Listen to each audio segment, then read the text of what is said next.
Okay, so first off, please ignore this little mark on my head right here. I burned my forehead, not when I set my hair on fire, surprisingly. Yes. Oh, Jesus! But it's just a curling machine burn, a curling iron burn.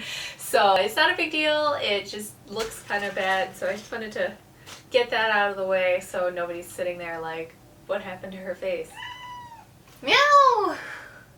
Now that I've done a few weeks of small projects, I'm ready to start on my next big project. I think I've done around 4 of Hannah Alexander's designs, and let's be real, there are so many that I want to do. They're all really amazing designs. But I've settled on her more recent design of Alice. She also has an older one that's a little less historically inspired, so we're going with the more recent one. Before I start into sewing though, I thought I would talk a little bit about my research process and what time period I think most has influenced this design.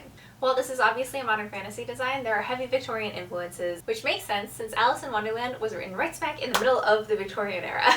But the Victorian era is a pretty long span of time as far as fashion goes, so let's narrow it down a little bit more. The Victorian era was broken down into 3 periods: the Romantic, the Crinoline, and the Bustle period. Early Victorian fashion kind of looked like it was losing a battle with gravity, with all of the volume of the sleeves in like the lower half, which matches in that both Alice's designs and early Victorian have poof, but it's kind of in the wrong place for Alice's design, so I think that's a little bit too early for this design. By around the 1870s, the fashionable silhouette was narrowing quite a bit, with the bustle becoming more popular and the crinoline kind of falling out of favor. So, because Hannah's Alice design is very clearly a crinoline rather than a bustle, she's got big poofy skirt, right? So we can narrow out anything past 1870 and then basically anything before 1850. So what we're left with is the 1850s and the 1860s. Because Alice in Wonderland was written in 1865, I'm a little bit more inclined to think that the dress is more 1860s than 1850s, which is kind of supported by the shape of the skirt design. The cage crinoline was invented in, I think, 1856, and before the invention of the cage crinoline, all of that volume had to be achieved with petticoats only, which meant that it would get really heavy and there was only so big that you could actually get. But with this invention, the skirts were able to get huge, massive. So like with the novelty of the invention of the cage crinoline, the whole idea of bigger is better was really just in full force in the late 50s, while in the 60s, the silhouette kind of narrowed and became a little bit less extreme. So it flattened out in the front, so you get more of the flat front with the poofy back rather than like the big all-around cupcake shape. When figuring out time period for the Victorian era, you can usually look to the skirts more than the bodices because you can find similar styles of bodices all throughout the Victorian period. There will be obviously some changes here and there, but the skirts are really where the design changes the most and like where the differences in volume tends to be. So now that we've figured out what time period we're going for, what exactly was going on in the 1860s? Fashion is obviously very much affected by everything that happens. It's not an island. I don't know what series that's from. I'll link to it in the description. But fashion is not an island. It's really heavily affected by what's going on in technology, in politics. Fashion is a reaction. So, what's going on? Victoria's reign begins right on the tail end of the Industrial Revolution. The Industrial Revolution is slated as like 17-something to 1840. Victoria comes in basically at 1840. And so at this point, we're really ramping up in industrialization. This led to tons of new inventions, many of which influenced fashions of the day. Like I mentioned earlier, the first cage crinoline was made in the 1850s, which allowed skirts to get really big without so much weight from all the petticoats that you needed to achieve that shape before. This meant that instead of up to 8 petticoats, you only really needed a few petticoats, one for modesty under the hoop in case your hoop flies up and exposes all of your undergarments. You gotta stay modest. And then 1 or 2 for over top of the petticoat, which is to smooth out the ridges that you get from the hoops showing through the skirt. So you want to make sure you cover all of that, and that's something that's really important for making sure it doesn't look like a costume. A lot of things that I've found new cosplayers do is just stick their dress right over a hoop skirt, and it just does that thing where it does the wavy part in between all of the rungs of your cage crinoline. Cage crinoline.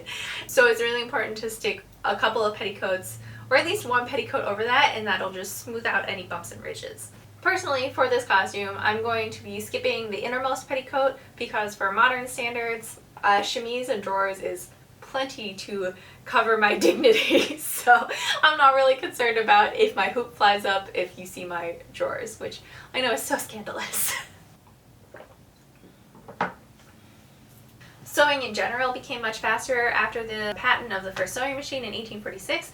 The Civil War was going on in the US in the 1860s, which meant that there was a really big need for a lot of uniforms all at once, which then led to increased production via the sewing machine. Because they needed so many uniforms, they also needed a lot more sewing machines so that they could mass produce these uniforms, which then meant that sewing machines needed to be mass produced. So it was kind of because of the good timing of the first patent of a sewing machine and then also the Civil War increasing the need for sewing machines, that sewing machines really just became very widespread very quickly after their first patent. In fact, the number of sewing machines doubled between 1860 and 1865, and this was really due to the Civil War.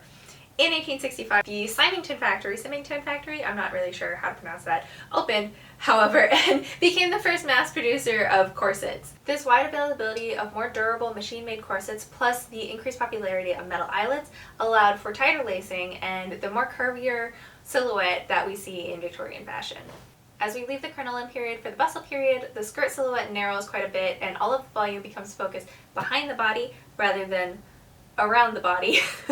At this point also, whales have been hunted almost into extinction by the corset industry. So whale boning kind of falls out of popularity while steel boning really rises in popularity for use in corsets.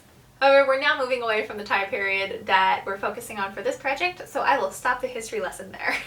With this project, I thought about whether or not historical undergarments were really necessary, and if so, which ones I wanted to make. While the embellishments and the accessories are very obviously modern, the skirt silhouette is actually pretty accurate to historical fashion. So even though the skirt shows a little bit more leg than would be proper for a Victorian lady, I've decided that to really nail the shape, it's going to need a lot of understructure. Where are you going? Where are you going, my sweet girl? Hey. Careful. Don't burn yourself. You wanna go on the window?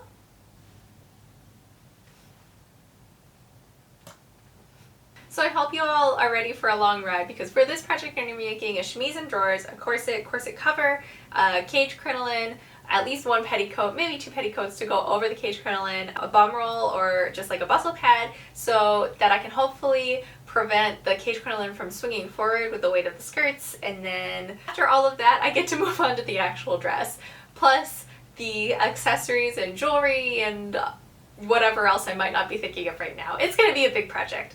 Plus, on top of that, I'm going to be moving in a couple of months, so I'm going to be moving right in the middle of this project, so we'll see how that goes. Hopefully I don't lose any parts. That would be the worst. However, because this time period does come after the patent of the sewing machines, I am taking that as full liberty to machine sew as much of it as I can. I will be doing some handwork because I do love doing handwork, and there are some parts like hand sewing the embroidery details, and there's some eyelet detailing that I want to do. Those all obviously have to be done by hand. So I will be doing some hand sewing, but for the most part, any structural things I'm going to do by machine because it'll just make everything go much faster. So that's kind of where we're at with that. Also, as kind of a side note, but something that's still really relevant to the costume, Hannah's design for Alice has quite a bit of embroidery at the hem with the drink me, eat me motif. Due to industrialization, it became a lot more popular to make dresses with either a printed border or with a machine embroidered edge in the 1850s and 60s. I do have an embroidery machine, so maybe I can figure out how I want that to work, but I'm worried that that will end up looking a little bit too modern, so I am also thinking of just hand embroidering the whole thing. That said, I haven't really been able to find too many resources on Victorian embroidery. Hannah also suggests looking at late Victorian and Edwardian embroidery, so I still need to take a look at that and see if I can find anything I can work with there. But it'll be a lot of hand sewing and a lot of hand embroidery. So don't worry, even though I'm going to be sewing a lot of things by machine, there will still be plenty of hand sewing. So at this point I'm still looking at patterns and I haven't really made any concrete decisions, except that I do know for the corset I'll be using Red Threaded's gourd corset pattern with some alterations that they have actually already done on their website to mimic the corset that I am basing it off of. It's from the V&A. It's very famous. Everyone does it. I don't know which side I'll put the image on, but you know, you'll see it. But they've already recreated the corset that I want to make, so that is a huge help in terms of finding pattern. As for the dress, Hannah recommends McCall's M7 something or other. I'll put it next here. But either way, it's one of Angela Clayton's patterns with McCall's. It's from her Dewdrop series. And while I think the bodice is a really similar shape, Angela herself says that the dress is a little bit more, I think, Rococo inspired because she does use panniers with the skirt. So I don't think it's going to work for the skirt. It might work for the bodice because it is like fantasy kind of things. Yeah, I might use the bodice, but the skirt I'll definitely have to draft my own or just find another pattern for it. Yeah, I'm losing my voice. But the very first thing that I will need to do is make the shimmies and drawers, since those are always the base layers. I still need to figure out the patterns for those, so I will go get to work on those now. I know this video is a little bit of a different style than I usually post. I don't really do many talking videos, but if you enjoyed it, please give it a like. If you didn't enjoy it, please let me know why so I can improve, since I'm not used to doing talking videos. I'm also open to any suggestions for sources for patterns or techniques that are useful for Victorian period fashion, especially if you know anything about Victorian embroidery, since I'm still researching that and having a little bit of trouble coming up with a lot of research for that. I would love to know, and I would love to have input, since I don't know, research is more fun if you have other people's input as well. It's no fun doing research all by yourself. But if you're excited for the series, please stick around and subscribe, and I will see you guys in the next video. Bye! Do you want to say bye, baby bat? You want to say hi? No? You want down? Okay, okay, okay. I put you back.